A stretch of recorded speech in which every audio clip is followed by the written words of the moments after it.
Amen.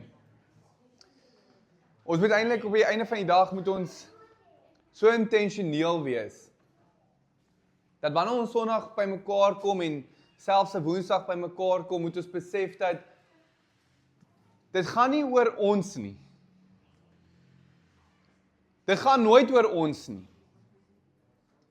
Ewen in jou binnekamer gaan dit nie oor jou nie, broer en suster. Maar ons moet verstaan dat dit oor God gaan. Oor die Vader gaan. En my gebed regtig vir elkeen van julle, dit is 'n gebed vir myself en vir my vrou en vir my huis ook elke dag, is dat ons sal besef, dat ons hier is as gevolg van die genade van God. En dat ons aanhou in ons lewe strewe, om meer soos Jesus te wees. Die voorbeeld wat vir ons gegee was, die Seun van God. En so wanneer ons in hierdie oomblik inkom, wanneer ons voorberei vir 'n Sondag, moet dit nie net wees om hier te kom sit nie. Jy moet al reeds, wanneer jy by jou huis is, en Sunday lunch eet, in die Gees kom. En jy moet intentioneel wees. En jy moet met expectation na hierdie plek toe kom. Want ons is saam, as 'n gemeente hier, as die liggaam van Jesus Christus.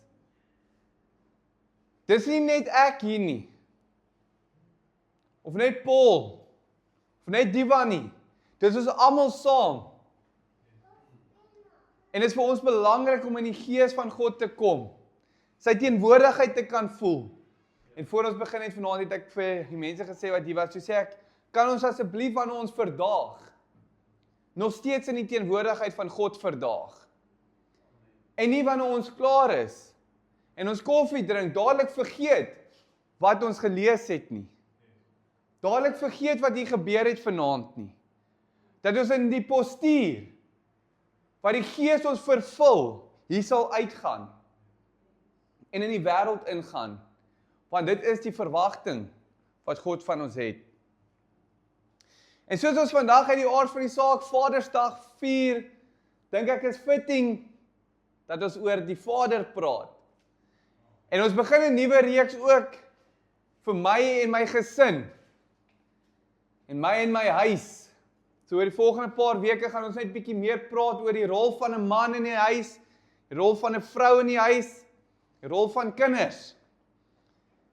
En so is belangrik vir ons om in diepte in dit in te gaan en te verstaan wat is ons verantwoordelikheid in die huis. En ons rol. Maar soos ons vandag gaan, moet ons besef dat Vadersdag vir baie mense verskillend raak. Want vir party mense is dit 'n dag van dankbaarheid. Vir party mense is dit 'n dag van pyn. Vir party mense is dit 'n dag waar hulle onthou dat hulle 'n goeie pa gehad het. Of 'n goeie pa het. En 'n pa wat teenwoordig is. En vir ander is dit dalk 'n dag wat hulle aan 'n pa dink wat nie daar was nie. En dalk dink aan pyn, omdat die pa nie teenwoordig was nie. Maar vandag is dit belangrik vir ons om nie by aardse vaders te begin nie. Maar om te begin waar Jesus begin het. En so ons gaan vandag uit Lukas uitlees, Lukas 15. En ons moet net eers verstaan, dat Jesus is besig om hier 'n gelykenis te vertel aan die fariseërs en die skrifgeleerders, omdat hulle kwaad was, omdat Jesus sondaars ontvang het.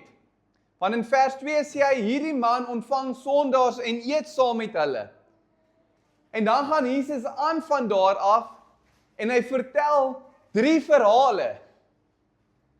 Hy vertel die verhaal van 'n verlore skaap. Dan vertel hy die verhaal van 'n verlore muntstuk. En dan vertel hy die verhaal van 'n verlore seun. En dit is waaroor ons vandag bietjie gaan praat. Want wanneer by die derde vergelykenis kom, is dit vir ons belangrik om te besef wat Jesus sê. Want ons almal praat altyd van die verlore seun. Maar in vers 11 sê Jesus eintlik vir ons, 'n man het 2 seuns gehad. En dis belangrik vir ons om te besef dat daar 2 seuns was. Want hierdie vergelyking gaan nie net oor een seun wat weggeloop het nie. Dit gaan oor 2 seuns. Een wat ver van die huis af was en een wat in die huis was. Maar albei wat die Vader nodig gehad het en nog steeds nodig het. En die hoofkarakter in hierdie gelykenis is nie die jongste seun nie. Dis ook nie die oudste seun nie. Die hoofkarakter in hierdie verhaal is die Vader. En die groot vraag vandag is, hoe lyk die hart van die Vader? En ook dan moet ons vir onsself as aardse vaders vra, is hoe lyk dit vir ons om God se hart vir mense te wys? So ek gaan net gou vinnig vir ons lees van vers 11 af. Jesus praat en hy sê, hy het ook gesê, 'n man het 2 seuns gehad.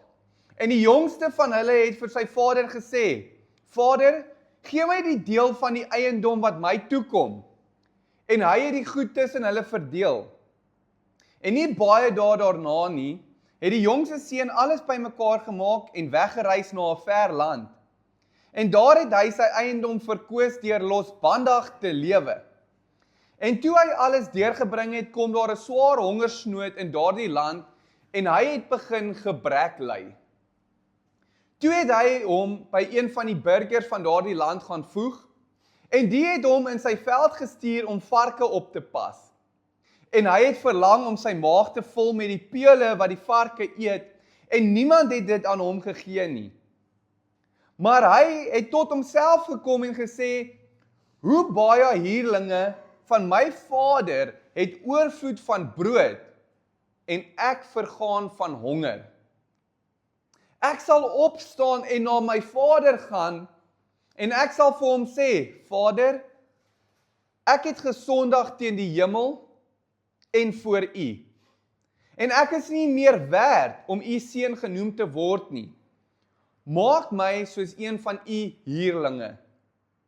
En hy het opgestaan en na sy vader gegaan, en toe hy nog ver was, het sy vader hom gesien, en innig jammer gevoel vir hom, en gehardloop, en hom omhels, en hartlik gesoen. En die seun sê vir hom, Vader, ek het gesondig teen die hemel, en voor u, en ek is nie meer werd om u seun genoem te word nie. Maar die vader sê vir sy diensknegte, bring die beste kleed en trek hom dit aan. En gee 'n ring vir sy hand en skoene vir sy voete. En bring die vetgemaakte kalf en slag dit en laat ons eet en vrolik wees. Want hierdie seun van my was dood en het weer lewendig geword. En hy was verlore en is gevind. En hulle het begin vrolik word. En sy oudste seun was in die veld en terwyl hy al nader aan die huis kom, hoor hy musiek en beerdsange. En hy roep een van die diensknegte na hom toe en vra wat dit beteken. Die sê toe vir hom, u broer het gekom en u vader het die vetgemaakte kalf geslag omdat hy hom gesond teruggekry het. En hy het kwaad geword en wou nie binne gaan nie. Sy vader gaan toe uit en smeek hom. Maar hy antwoord en sê vir sy vader, kyk, ek dien u so baie jare en ek het nooit u gebod oortree nie. En vir my het u nooit 'n bokkie gegee, sodat ek saam met my vriende vrolik kon wees nie. Maar toe hierdie seun van u kom, wat u goed met hoere deurgebring het, het u vir hom die vetgemaakte kalf geslag. Toe sê hy vir hom, kind, jy is altyd by my, en al wat myne is joue.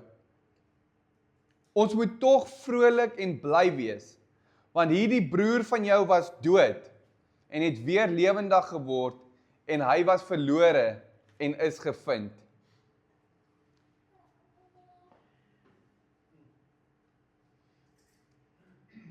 So partykeer moet ons daai gedeelte weer en weer deurlees, want dit is kragtig. En as ons by vers 12 begin, nou dat ons besef dat Jesus eintlik hier van 2 seuns praat, gaan ons oor na vers 12 toe, wat sê en die jongste van hulle sê vir sy vader, Vader, gee vir my die deel van die eiendom wat my toekom. En ons lees daai vers so vinnig en ons gaan oor.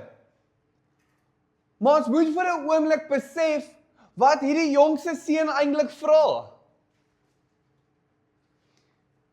Want die jongste seun vra vir sy erfdeel voordat sy pa nog dood is. So hy sê eintlik, ek wil hê wat eendag myne sal wees, maar ek wil nie meer onder u wees nie. So hy wil die vader se goed hê, maar hy wil nie die vader hê nie. En is dit nie die hart van sonde nie, broer en suster? Die probleem begin nie eers in die ver land nie. Die probleem begin nie eers wanneer hy alles verloor nie. Die probleem begin in sy hart.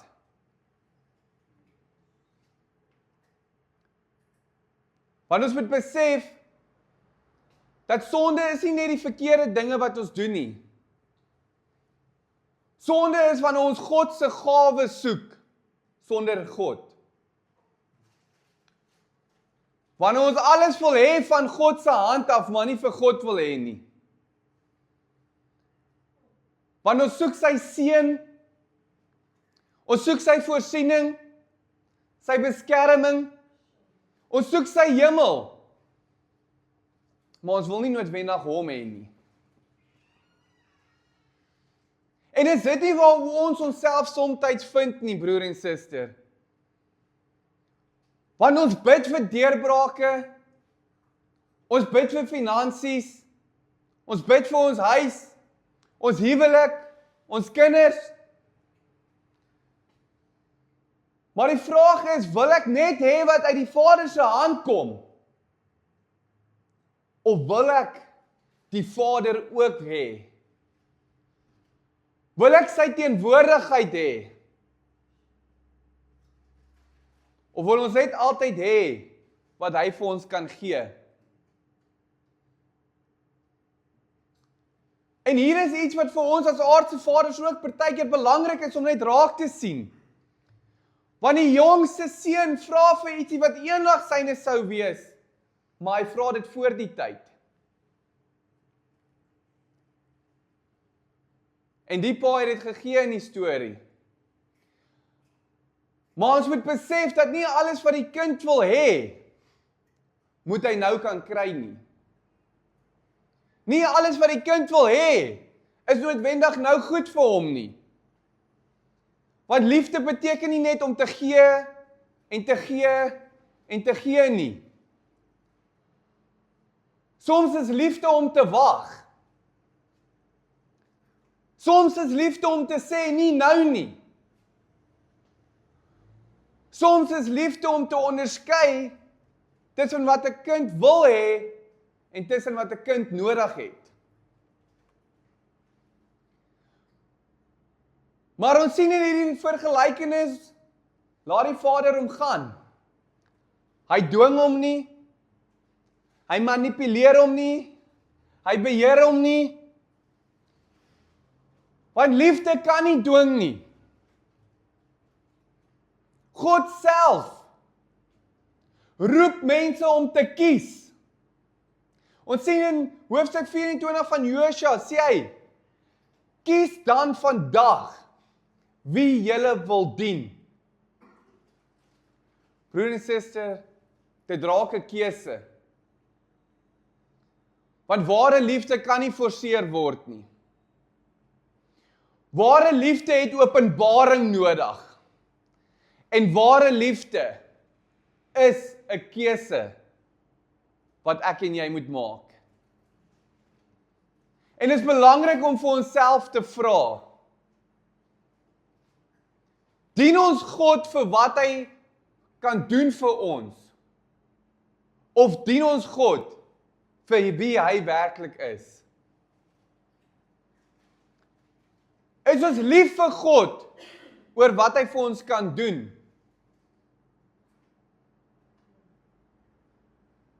Of is ons lief vir God vir wie hy is?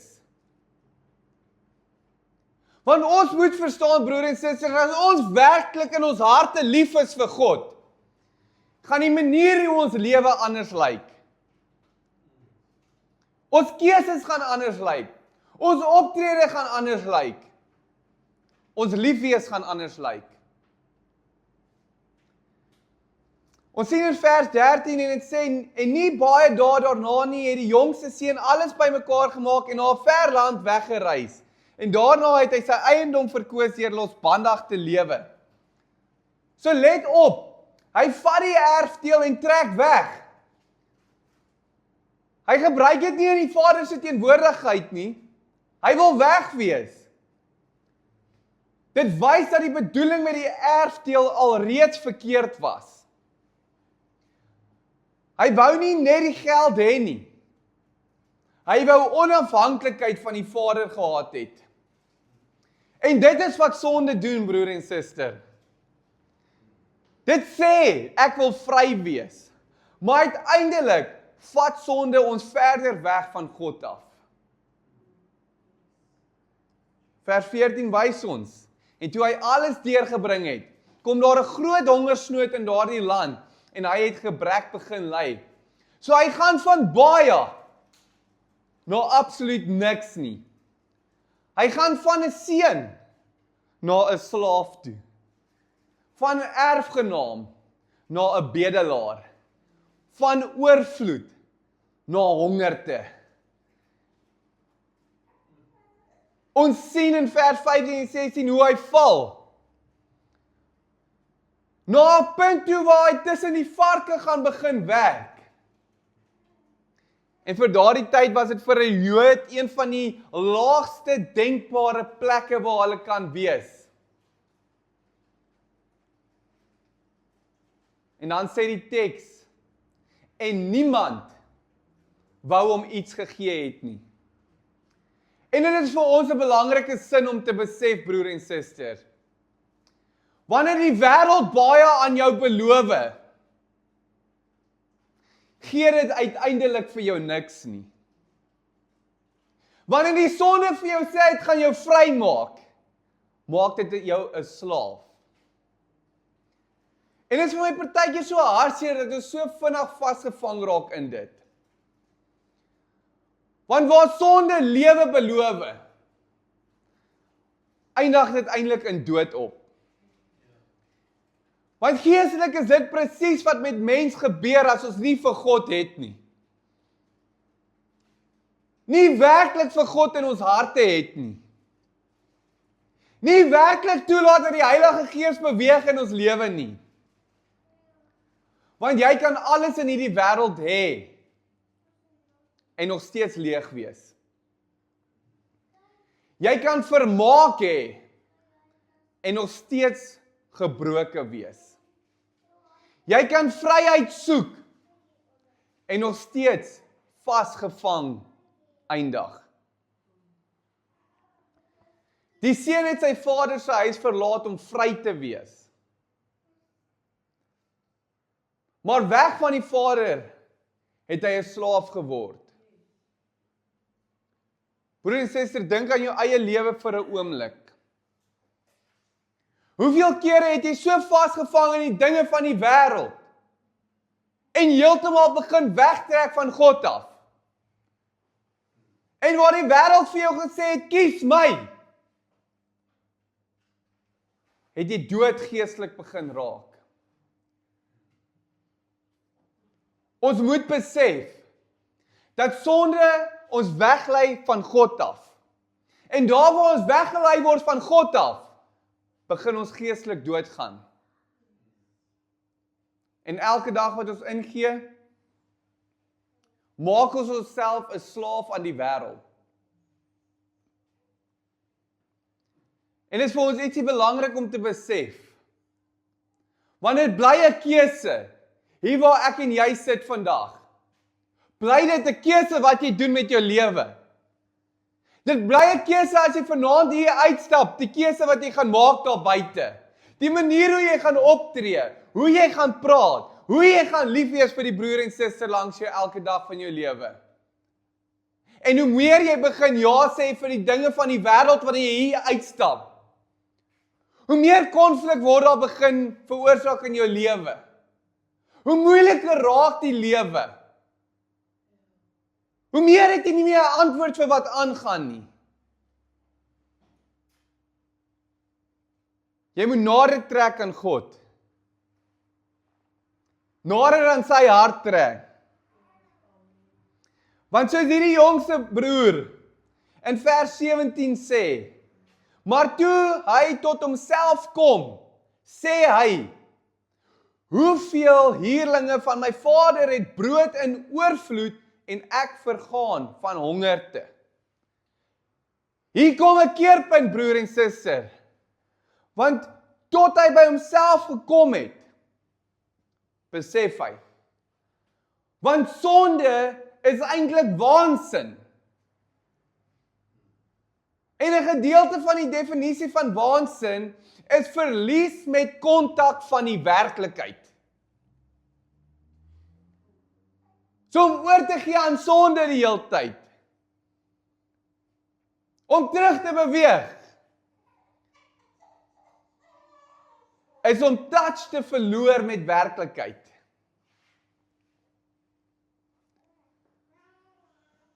Want sonde is nie hoe jy jouself vind nie. Sonde is hoe jy jouself verloor. So wanneer die wêreld vir ons sê, gaan en vind jouself, wys die Bybel vir ons, jy vind jouself deur nader te kom aan die Vader. Elke dag van jou lewe. En kyk gou vir 'n oomblik wat hierdie seun onthou. Hy onthou nie sy kamer, of sy erfdeel, of sy posisie nie. Hy onthou sy Vader. Hy sê, hoeveel huurlinge van my vader het brood in oorvloed? So wat was hierdie seun deur sy lewe gesien het van sy vader? Hy het gesien hoe sy vader daai werkers hanteer. Want hy sê, selfs die huurlinge het brood in oorvloed. Selfs die mense wat nie seuns is nie, het ontvang, was versorg. Daar was iets van sy vader se hart wat hy nie kon vergeet het nie. En dit is waar ons vir 'n oomblik moet stil staan. Wat leer mense van God se hart deur na jou te kyk?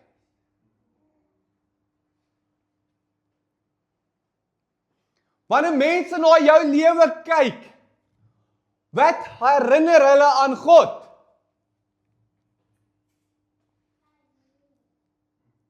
Wat weerspieël jou lewe daar buite?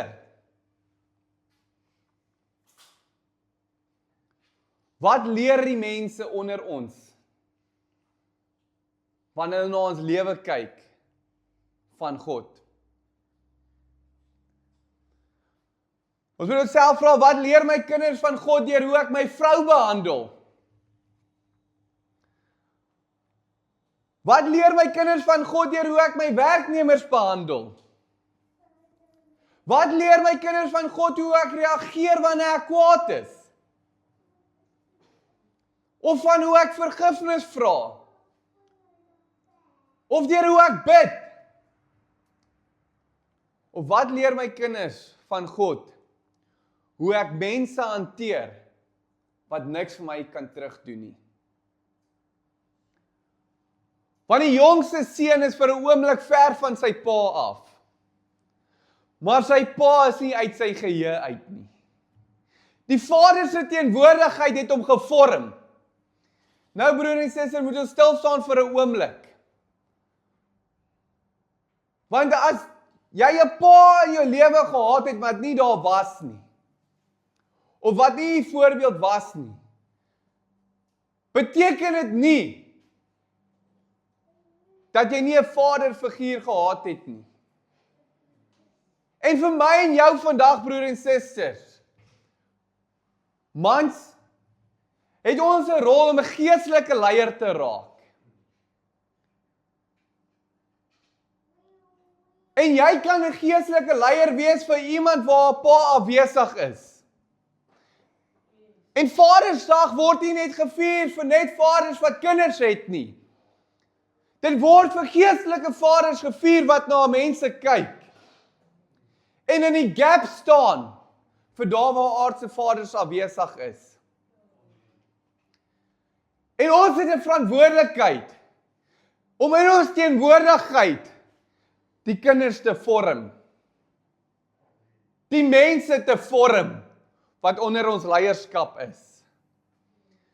Want ewen van 'n aardse vader se perspektief af gaan kinders nie altyd daar wees nie. Want dan kom 'n tyd wanneer kinders uit die huis uit gaan. Wanneer hulle eie keuse moet begin maak. Waar hulle deur foute gaan. En waar hulle nie meer fisies onder jou dak is nie. En dan is daar ietsie wat daai kind moes gevorm het. En ietsie wat daai kind altyd in sy geheue gaan hê van hoe sy vader opgetree het. Want die vraag is wat dra jy kinders saam?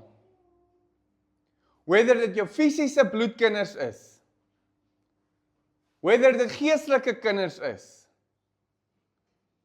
jy het 'n verskil om te maak. En wat dra hulle saam met jou en van jou? Wat dra hulle saam van God se hart? Het jy hulle net reëls geleer? Of het jy vir hulle meer geleer?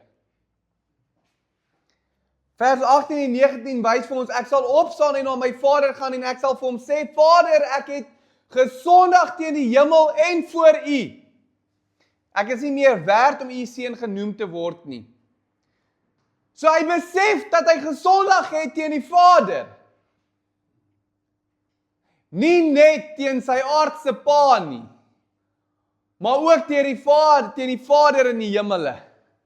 Want hy sê, teen die hemel en voor u. So ware bekering, broers en susters, beteken heel eerste, dat jy besef, dat jy teen die Vader gesondig het. En so bekering is nie vir my en vir jou om vir mekaar jammer te sê eerste nie. Bekering en ware bekering is om eerste te sê, Vader, ek het teen u gesondig. Teen die hemel en die Here gesondig.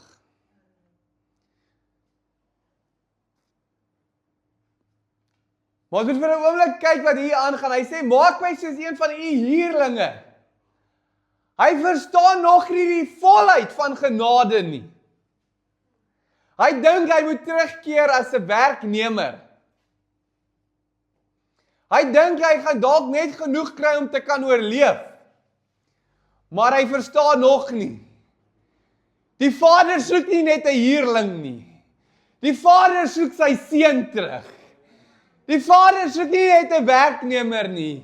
Die Vader soek 'n seun. En broer en suster, verstaan jy vir 'n oomblik die genade van God in jou lewe. Hy soek nie net iemand wat kom werk vir hom nie. Hy soek 'n seun wat terugkeer na sy hart toe. Hy soek 'n seun wat besef dat hy verkeerd was. Dat hy gesondig het. Ons hemelse Vader soek 'n verhouding. Hy soek 'n hart terug. 'n Hart van liefde. 'n Hart van omgee. Broer en suster, ons Vader in die hemel soek sy seun en sy dogter terug. Jy kan niks doen op aarde wat genoeg sal wees nie. Wat God soek is jou hart. God soek die verhouding.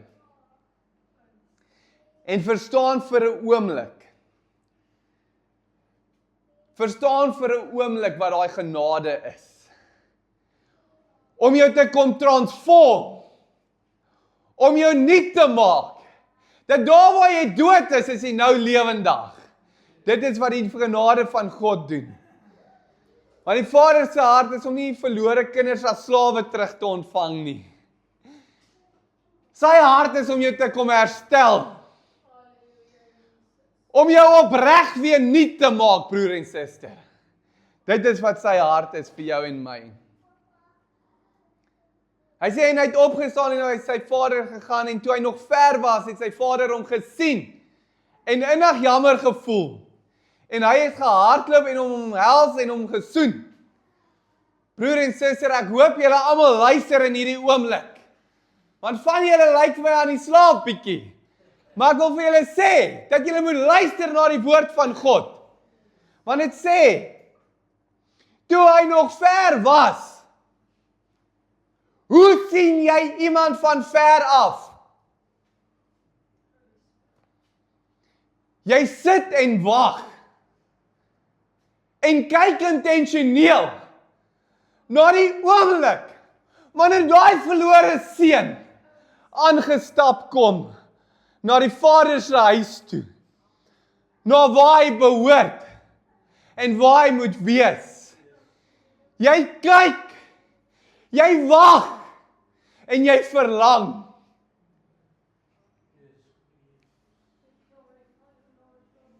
Die Vader vergeet nie. Hy sê nie jy het jou kans gehad nie. Die Vader het nie bitter geword nie. Die Vader het nie ophou om die Vader te wees nie.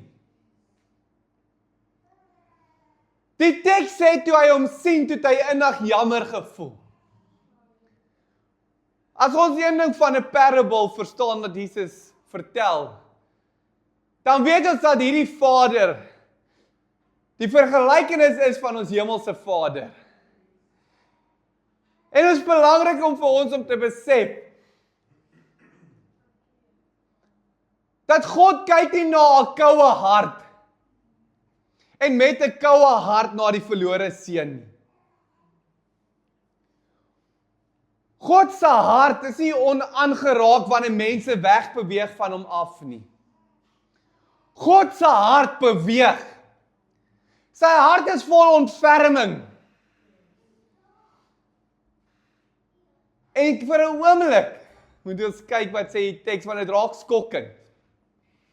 Dit sê die Vader hardloop. In daardie kultuur was 'n waardige ou man sou nooit gehardloop het nie. Want om te hardloop moes hy sy kleed neersit. En hy sy waardigheid vir 'n oomblik verloor het. Hy sy waardigheid neersit en hy sou homself verneder het. Maar die liefde is bereid om die waardigheid neer te lê. Sommiges leer dat die Vader ook moontlik gehardloop het na die seun toe om by hom uit te kom, voordat die hele gemeenskap die seun kon verneder en verwerp het. So vir 'n oomblik het die Vader die seun se skande opgeneem. En is dit nie wat Jesus Christus vir jou en my kom doen het nie, broer en suster? Hy het ons skande kom dra.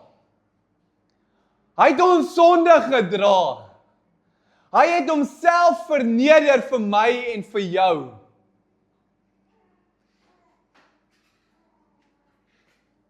Hy het na ons toe gekom, toe ons hom nog glad nie geken het nie.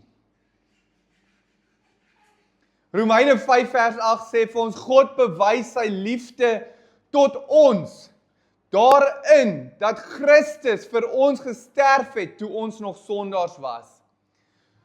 So toe ons nog ver af was, diep in die donkerte was, ons erfporsie gevat het, en na die ver land beweeg het, en verlore begin raak het, was God nog steeds daar. En het God sy seun vir jou en vir my gestuur. En vir 'n oomblik moet ons na hierdie mooi prentjie kyk. Die Vader hardloop. Broer en suster, elke dag van ons lewe, soos ons deur hierdie lewe gaan, moet ons net vir 'n oomblik besef, dat God bly dieselfde op 'n Maandag, en 'n Dinsdag, en 'n Woensdag, en 'n Donderdag, en 'n Vrydag. Maar partykeer in ons lewe sien ons vir God een oomblik in ons week. Die Vader wat bereid is om na jou toe te hardloop, om sy seun vir jou te stuur. Die Vader wat bereid is om die skande van jou op hom te neem, gee ons 'n oomblik in ons week vir hom.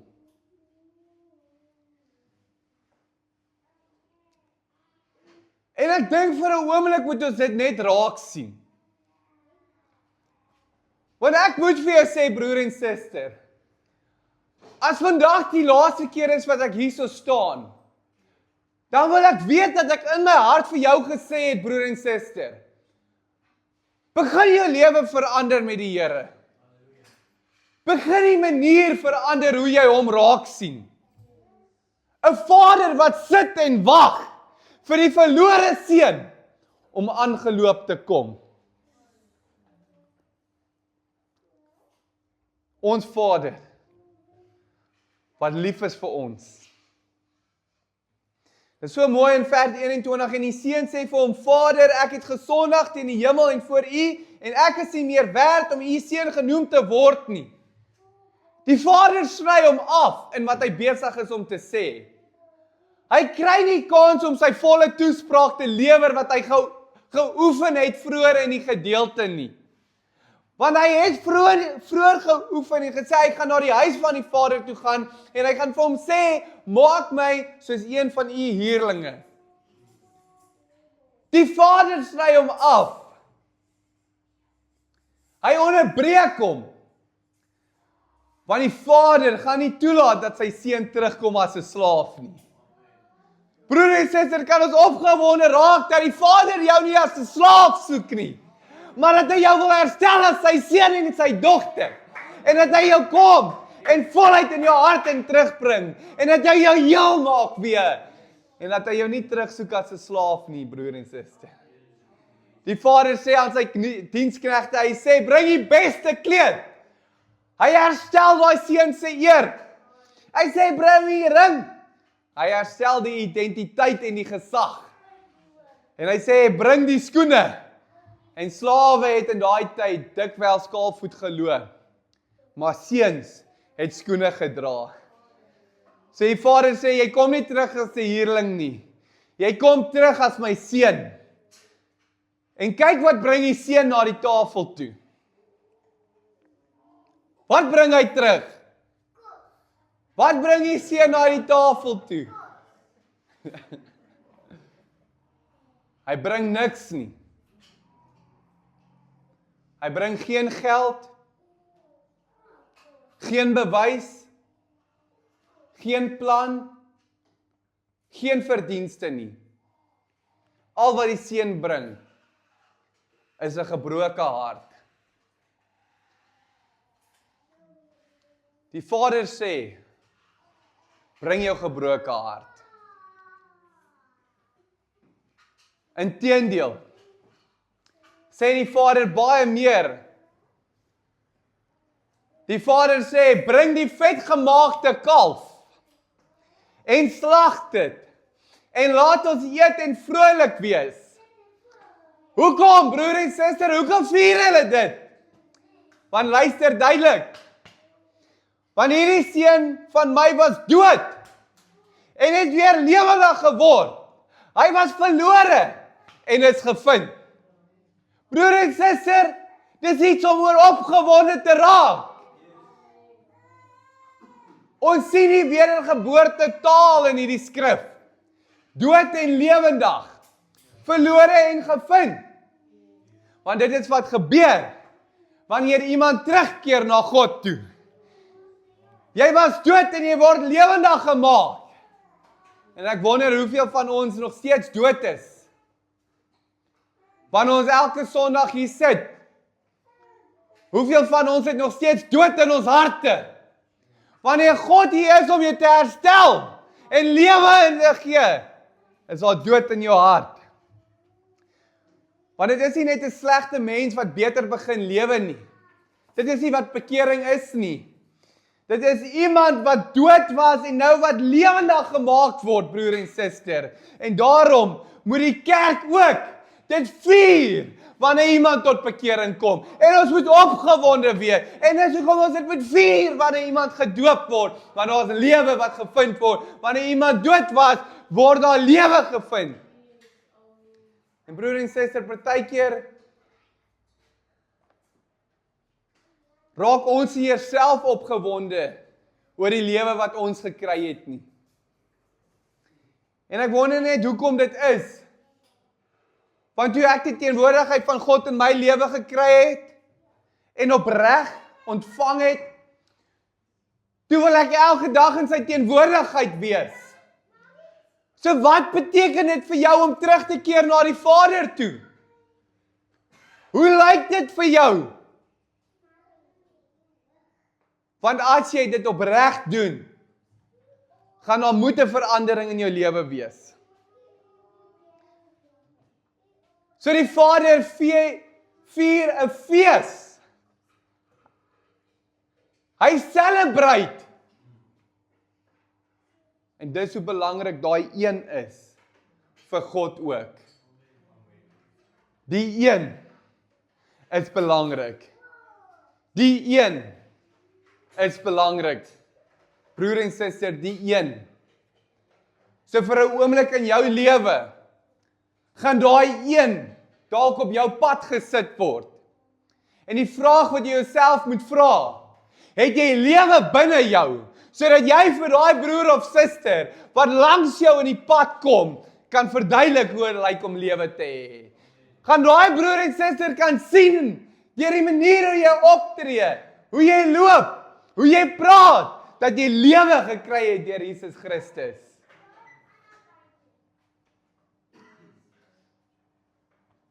Gaan jy dit sien? Gaan hulle dit sien?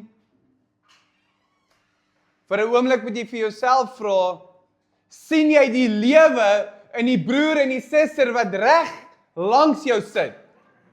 In hierdie oomblik. Want hier is hoekom ons kerk hou. Hoekom ons hierdie doen elke Sondag? Is sodat ons hier vir mekaar kan wees. Mekaar kan accountable hou. Mekaar kan opbou. Vir mekaar kan vra, waar is jy in jou verhouding met God? Broer en suster, ons moet hierdie verstaan. Nou gaan ons verder na van vers 25 tot 28 is die oudste seun wat in die veld kom en hy hoor die musiek en hy hoor daar word gedans en hy vra, wat gaan aan? En die diensknegte sê, jou broer het gekom en die vader het die vetgemaakte kalf geslag. Maar vers 28 sê vir ons, maar hy het kwaad geword. Hierdie broer en suster is die tweede verlore seun.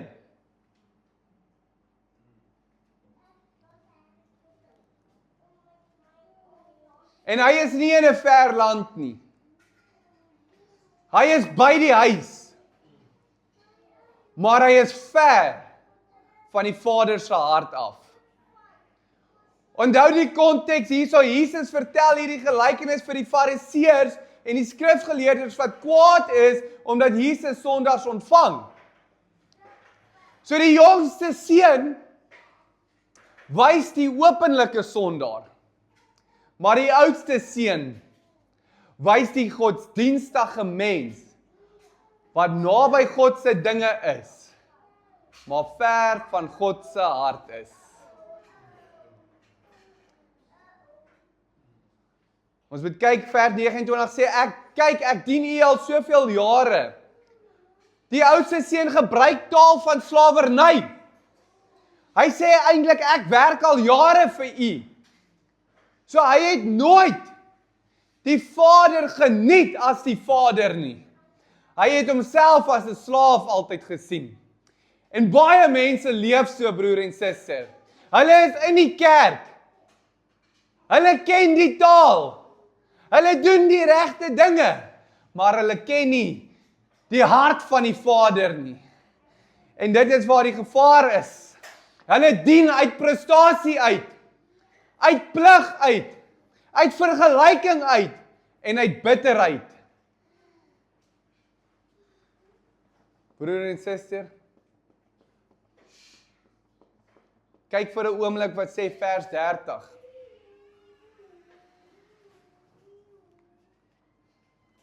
Vers 30. Maar toe hierdie seun van u kom wat u goed met die Maar toe hierdie seun van u kom wat u goed met hoere deurgebring het u vir hom die vetgemaakte kalf geslag. Hierdie seun van u. Hy sê nie my broer nie. Hy sê hierdie seun van u. So hy distansieer homself. En die selfgeregtigheid maak dat hy vergeet dat hy ook genade ontvang het. Sy hoogmoed kan nie saam feesvier oor genade nie. Want as jy vir een oomblik dink, broer en suster, dat jy jou plek verdien, dan het jy nog baie om te verander. En as jy vir een oomblik dink dat jy jou plek verdien, dan gaan jy ook kwaad word oor die genade wat iemand anders te ontvang. As jy dink jy verdien jou plek, broer en suster, dan is jy op een van die mees gevaarlikste punte in jou lewe. Want moenie die genade miskyk in jou lewe nie. Die dinge wat jy doen elke dag nie. Die keuses wat jy maak nie. Dis nie net die ou wat op 'n Vrydag in die kroeg sit en nooit in die kerk uitkom wat verlore is nie. Daar's 'n moontlikheid dat jy elke Sondag hier kom sit en ook ver is van die Here. Maar het is belangrik vir ons om te besef dat die Vader uitgaan na albei seuns toe. Hy hardloop uit na die jongste seun toe, en nou toe die oudste seun nie wil saamkom feesvier nie, toe moes die pa alweer uit die huis uitgaan, en hy gaan na die oudste seun toe. So die Vader gaan. Hy soek albei, want dit wys vir ons wat die hart van die Vader is. Dat die hart van die Vader is ook vir die rebelse mens. Die hart van die Vader is ook vir die verlore mens. En net so, broer en suster, is die hart van die Vader vir jou en my wat vanaand hierso is. Die Vader gaan uit en hy pleit. Hy noem hom in vers 31, hy sê kind. Hy sê nie slaaf nie. Hy sê nie werker nie, hy sê kind. Jy is altyd by my. En alles wat myne is joune. Broer en suster, die grootste geskenk was nie sy erfdeel gewees nie. Die grootste geskenk was nie die jongste broer se erfdeel nie. Dit was nie die ring nie. Dit was nie die kalf nie. Dit was nie die fees nie. Die grootste geskenk was, jy is by my.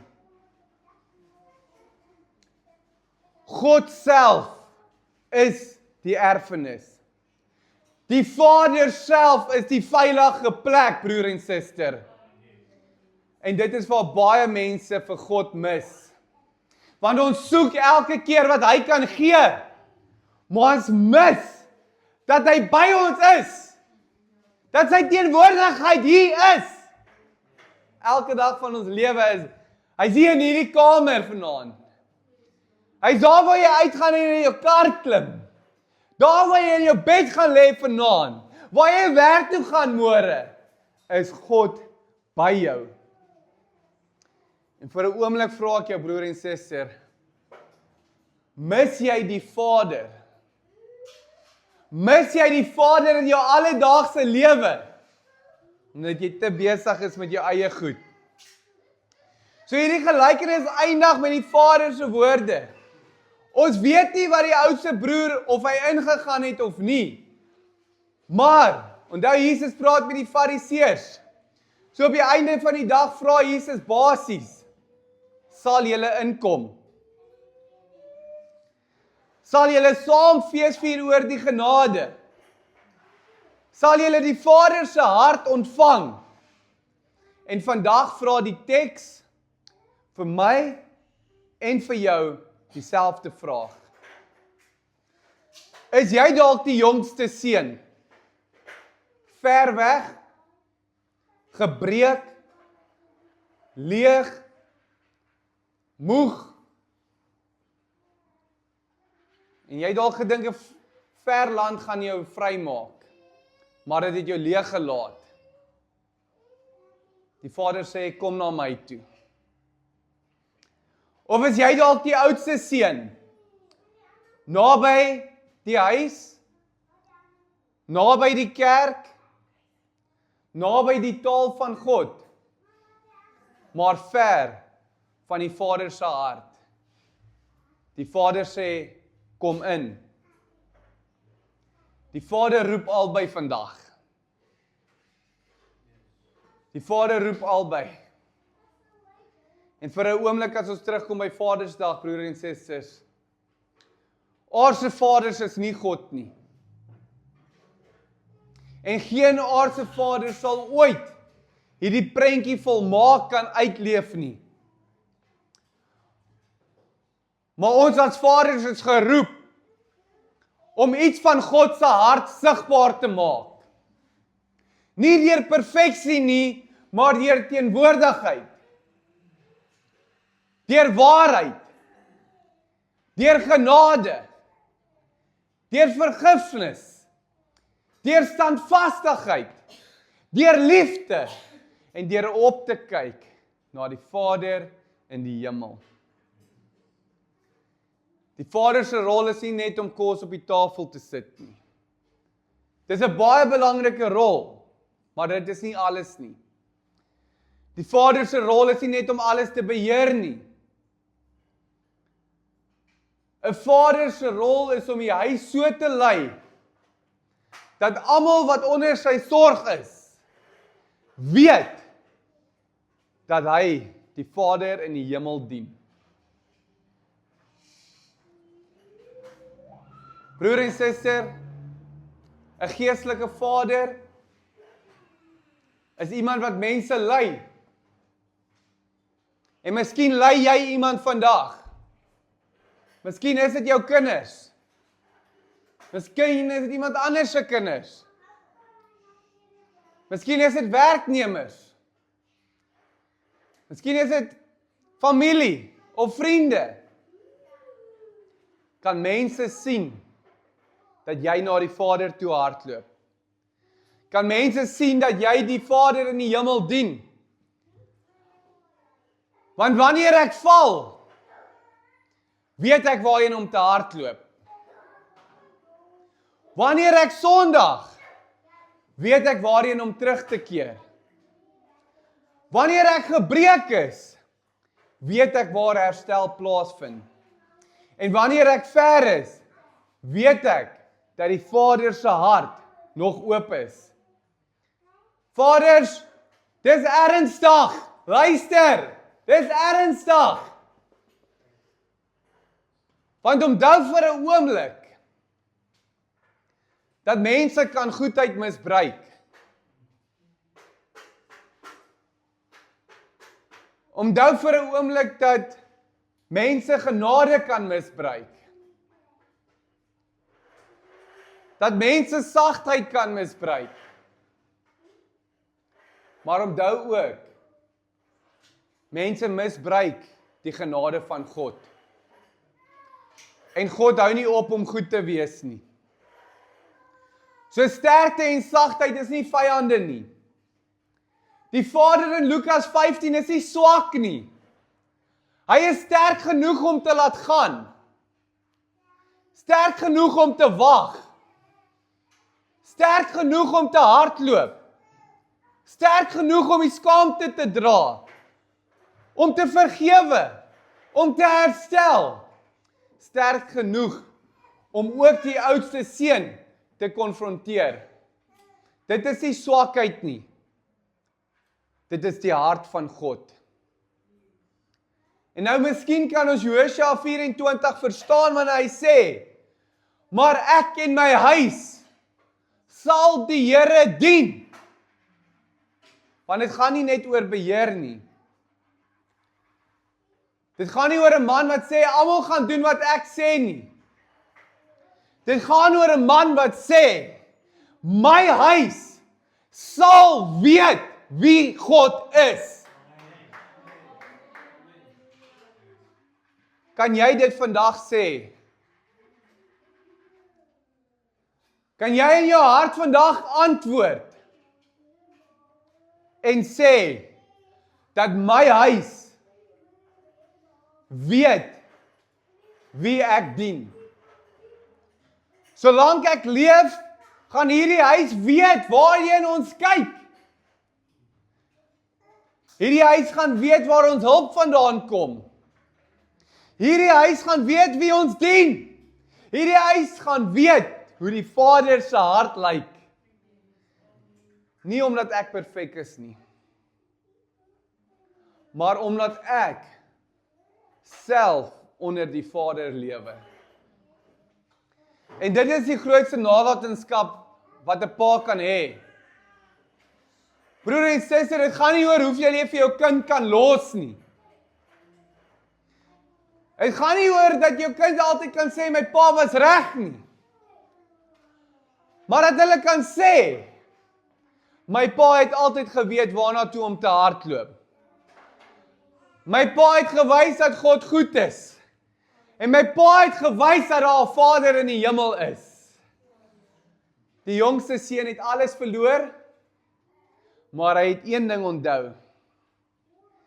Ek sal na die Vader gaan. Mag ons huise so wees, broers en susters. Nie perfekte huise nie, maar huise waar mense weet dat daar genade is, dat daar waarheid is, dat daar herstel is, dat daar 'n pad terug is. En meer as dit, mag ons as vaders so lewe, dat wanneer ons kinders eendag op hulle eie gaan, dat hulle altyd sal weet waar die Vader is. Mag ons huise so wees, dat dit 'n plek van veiligheid is vir ons kinders. Mag dit so wees, dat dit 'n plek van liefde is. Mag dit so wees, dat ons kinders weet dat die Vader gereed staan. Dat hy sien. Dat hy ontferming het. Dat hy hardloop. Dat hy omhels. Dat hy herstel. En broer en suster, daar waar daar dood is, word daar weer lewe gevind. En daar waar daar iemand is wat verlore is, kan hy weer gevind word. Broer en suster, vaders, is ons ernstig genoeg oor die roeping wat God in ons lewe gesit het en gegee het. Dit is ernstig genoeg om elke dag van ons lewe op te staan en te besef dat ons eens op 'n tyd verlore was en weer gevind was. Dat daar donkerte was en nou dat daar lig is. My kop kan dit nie verstaan dat ons Sondag in en Sondag uit in die teenwoordigheid van God kom en hier uitstap en alles vergeet nie. My kop kan nie verstaan dat wanneer ons elke dag van ons lewe in hierdie liefde van God lewe en dit sien, dat ons optrede nie so kan wees nie. Vaders, vir 'n oomblik wil ek sê, dit is jou verantwoordelikheid om jou kinders groot te maak in die voetspore van God. Om vir hulle te wys hoe dit lyk soos Jesus gelewe het op aarde. Geestelike vaders, vir 'n oomblik moet jy opstaan en konfronteer waar nodig is.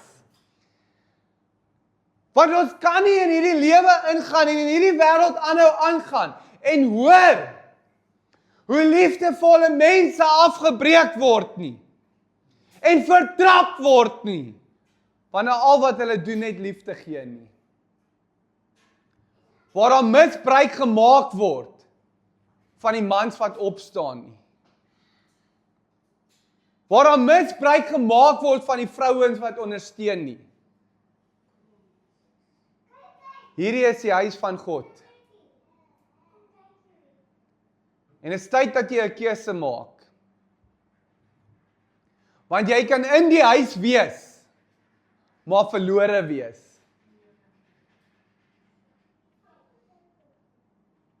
En vir 'n oomblik wil ek sê dis amper beter om daai jongste seun te wees. Om die jongste broer te wees. En heeltemal af die pad af te wees. En besef dat die enigste manier terug is om terug te draai na die Vader se hart toe. Want net soos die Fariseërs naby was en vir 'n oomblik nie besef het nie,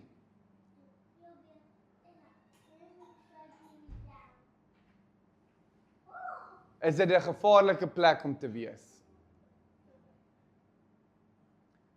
So kan ons as vaders sien dat dit vir ons belangrik is om die pas aan te gee in die huis. En dis geestelike vaders. En elkeen wat hier sit, het 'n rol om te speel in iemand anders se lewe. Hou op om verwag dat mense jou net moet aansleep. Begin opstaan, broer en suster. Begin die een wees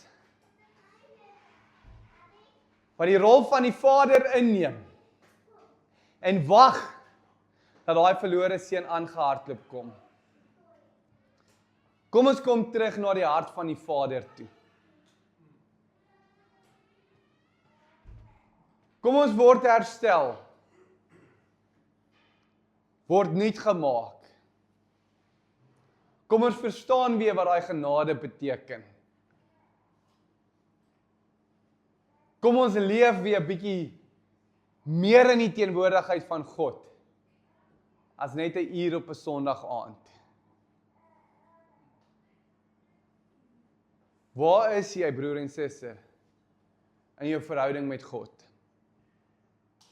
Ons gaan vir 'n laaste keer net Amazing Grace sing. Waar is jy werklik? Want met alle liefde in my hart wil ek net sê, hou nou 'n bietjie op om te speel met die genade van ons God. Begin dit bietjie ernstig vat. Begin bietjie fees vier. Vir die feit dat jy elke oggend nuwe asem in daai longe van jou kry. Dat jy nuwe lewe kry elke dag van jou lewe. Wat doen jy daarmee? Broer en suster, kom nou. Is ons nie opgewonde oor die koms van Jesus nie? Wil ons nie so gereed wees nie? Moenie uitmis. Moenie uitmis op daai ewige lewe nie. Moenie dink dat daar nog tyd is nie. Gryp dit aan wat God vir jou nou het. Gryp daai liefde aan. Want God is nie hier om jou 'n slaaf te maak nie. Hy is hier om jou te herstel. Hy is hier om jou 'n seun van die Allerhoogste te maak, 'n dogter van die Allerhoogste te maak. Hy is hier om liefde in jou hart te bring. Hy is hier om vrede in jou hart te bring. Hy is hier om jou weer vol te maak. Hy is hier om weer lewe in jou lewe in te bring. Weer lewe in hierdie wêreld van jou in te bring. Hy is hier om jou vol te maak, broer en suster. En vir 'n oomblik as ons hier ingaan, Amazing Grace. Dink vir 'n oomblik daaraan. Die ongelooflike genade van ons Allerhoogste. Despite everything, we still have a moment. Hierdie is 'n geleentheid. En dit is die Vader se hart. Dan maak nie saak wat jy al gedoen het nie. Maak nie saak waar jy is, hier waar jy nou sit nie. Dat hy jou wil kom herstel. Dat hy jou wil kom verander. En dat die oomblik wanneer jy hier so opstaan na hierdie liedjie, dat jy 'n ander mens gaan wees. Joshua sê, kies julle vandag wie julle gaan dien. Maar vir my en my huis gaan ons vir God dien. Broer en suster,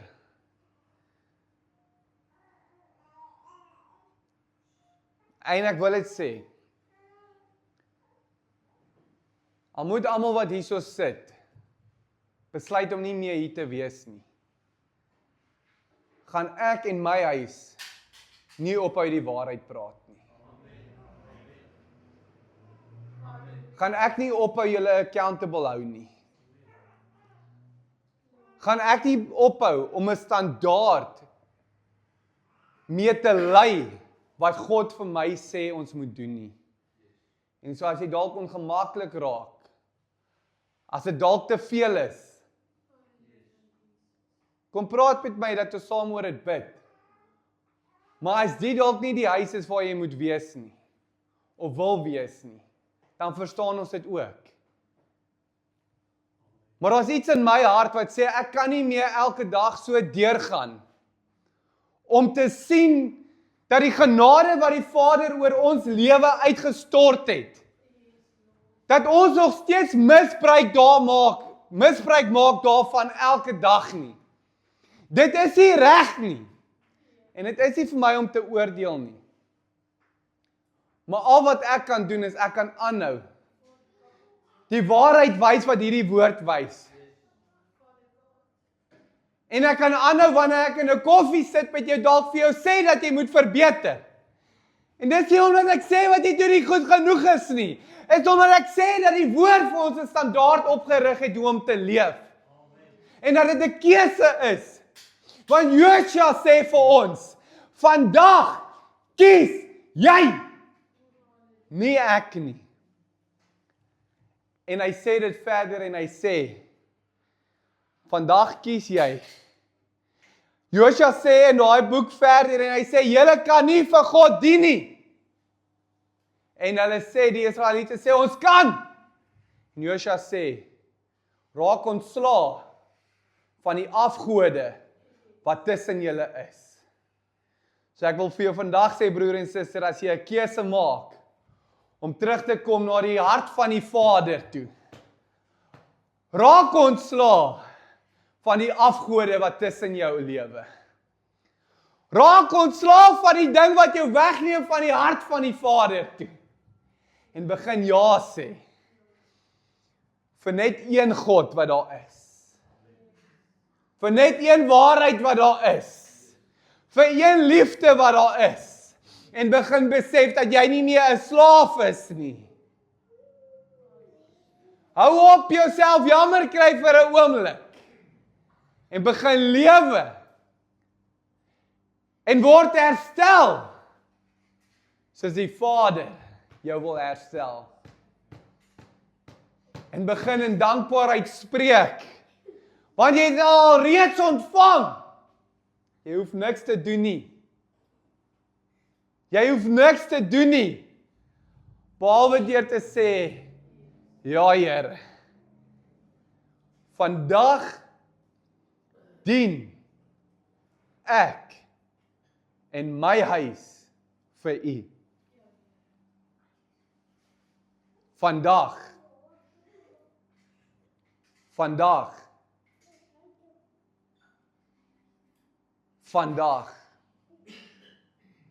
Nie môre nie. Nie volgende week nie. Maak daai keuse vandag.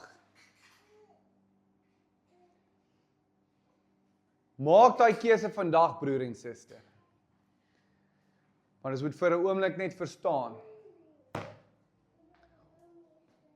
Ons weet nie wat gebeur die dag van môre nie. Ons weet nie wat gebeur as ons uit hierdie plek uitgaan nie. Maar moenie hier uitgaan vanaand. En nie die volheid in jou hart hê wat jy moet nie. So al moet ons hier sit tot 12:00 vanaand vir jou om dit te ervaar. Dan sit ons tot 12:00 vanaand. Want hierdie Vader het gesit en wag. Gewag en gewag en gewag vir daai seun om terug te keer. Die Vader wag vir jou. Hy wil jou herstel.